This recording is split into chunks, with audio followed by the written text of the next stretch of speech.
हाँ बच्चों, हम लोग आज क्लास 12th बायोलॉजी में आगे के क्रम में कृत्रिम परागण पढ़ेंगे। इससे पहले हम परागण परागण की विधियाँ, स्वपरागण, पर परागण और स्वपरागण से लाभ हानि, पर परागण से लाभ हानि के बारे में पढ़ लिया गया है।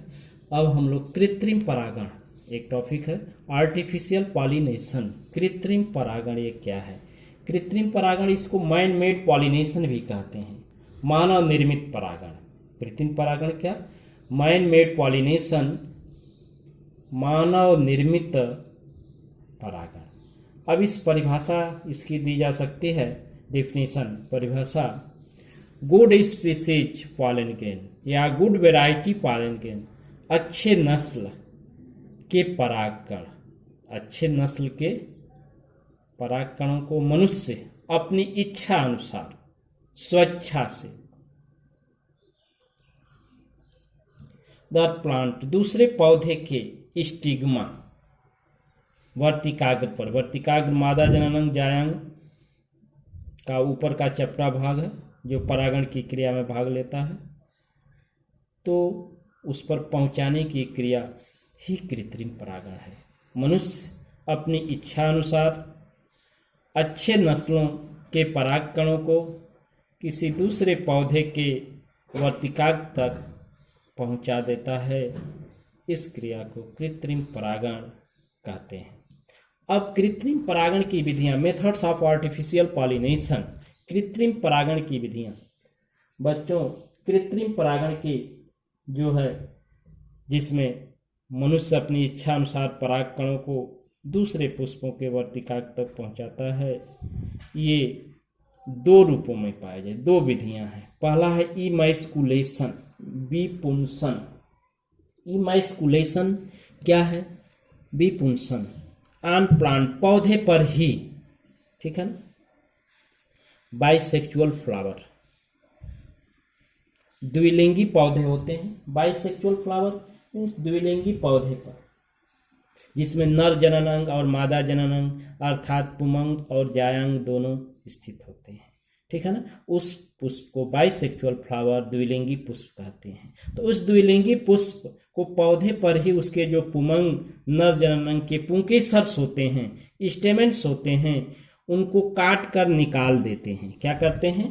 काट कर निकाल दिया जाता है, और जिससे पुष्प, फ्लावर में सेल्फ पॉलिनेशन जो है रुक जाता है या समाप्त हो जाता है, स्टॉप सेल्फ पॉलिनेशन। तो उस द्विलिंगी पुष्प में, जिसमें नर और मादा जननांग, पुमंग और जायांग दोनों हैं, तो पुमंग की इकाई पुंकेसरों को काट कर निकाल दिया जाता है, अर्थात डैमेजिंग ऑफ मेल सेक्स। नर जननांग को नष्ट कर दिया जाता है, जिससे स्वपरागण की क्रिया संपन्न नहीं होती है। इसी को क्या कहते हैं? विपुंसन, इमैस्कुलेशन। क्या कहते हैं इसको? इमैस्कुलेशन, विपुंसन। दूसरा है थैलीकरण बैगिंग। इसको थोड़ा सा समझने की बात है। थैलीकरण बैगिंग, इस क्रिया के अंतर्गत हम क्या करते हैं कि जो इमैस्कुलेटेड बंध्याकृत पुष्प होते हैं, इमैस्कुलेटेड और नॉन इमैस्कुलेटेड, अबंध्याकृत, इमैस्कुलेटेड पुष्प और नॉन इमैस्कुलेटेड, अबंध्याकृत पुष्प, दोनों को क्या करते हैं? छिद्रित पॉलीथीन से बांध देते हैं। छिद्रित पॉलीथीन से क्या किया जाता है? बांध दिया जाता है, ढक दिया जाता है, जिससे स्टॉप कांटिमेशन, स्टॉप कांटिमेशन क्या होता है? संदूषण रुक जाता है। स्टॉप कांटिमेशन, संदूषण रुक जाता है। इस क्रिया के बाद मनुष्य जब दूसरे पौधे की मैच्योर गैनीशियम, जायांग, मादा जननांग, मादा पुष्प, मादा पौधा का पुष्प, मैच्योर जायांग लिया जाता है जो विकसित हो चुका है, उस के पालन ग्रेन और उस पर उसके जो स्टिग्मा है, वर्तिकाग्र है। आप जानते हैं कि इसके 3 भाग हैं, ये ऊपर का फूला हुआ भाग स्टिग्मा है, ये स्टाइल है, ये ओवरी है। ये ओवरी अंडाशय, ये स्टाइल वर्ती का, और ये स्टिग्मा। इस स्टिग्मा को ही साइट ऑफ पॉलिनेशन कहते हैं। तो इसी पर मैच्योर जायांग के स्टिग्मा पर पॉलन ग्रेन परागकण, जो शुद्ध नस्ली परागकण होता है, उसको लेकर छिड़क दिया जाता है और उसको पुनः छिद्रित पॉलीथीन से बांध देते हैं। पूर्वत जैसे पहले बांधे थे उसी तरह से उस परागकण को छिड़कने के बाद उसको छिद्रित पॉलीथीन से बांध दिया जाता है।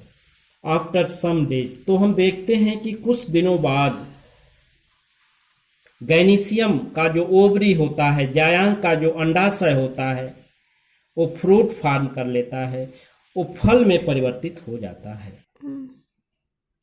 इस तरह से कुछ दिनों बाद देखते हैं कि जायांग का जो अंडाशय होता है, ओवरी होता है, वो फल में रूपांतरित हो जाता है, अर्थात फल बन जाता है। अब आगे के क्रम में इंपॉर्टेंस ऑफ आर्टिफिशियल पॉलिनेशन, इसका महत्व क्या है? तो सबसे पहला महत्व, गुड वैरायटी सीड, अच्छे किस्म के बीज उत्पन्न होते हैं जिससे उत्पादन क्षमता बढ़ती है।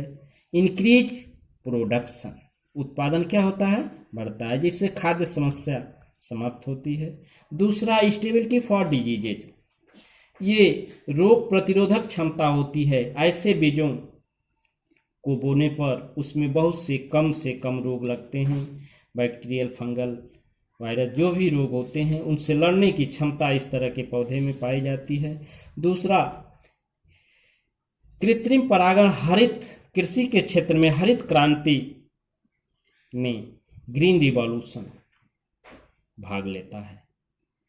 जैसे पंतनगर एग्रीकल्चर इंस्टीट्यूट जो है, विश्वविद्यालय है, वह इस विधि कृत्रिम परागण को अपनाकर बहुत से उन्नतशील गेहूं के, धान के, मक्का के, ये जो है गुड वैरायटी सीड जो है उत्पन्न करता है। तो इस तरह से ये इम्पॉर्टेंस ऑफ आर्टिफिशियल पॉलिनेशन है।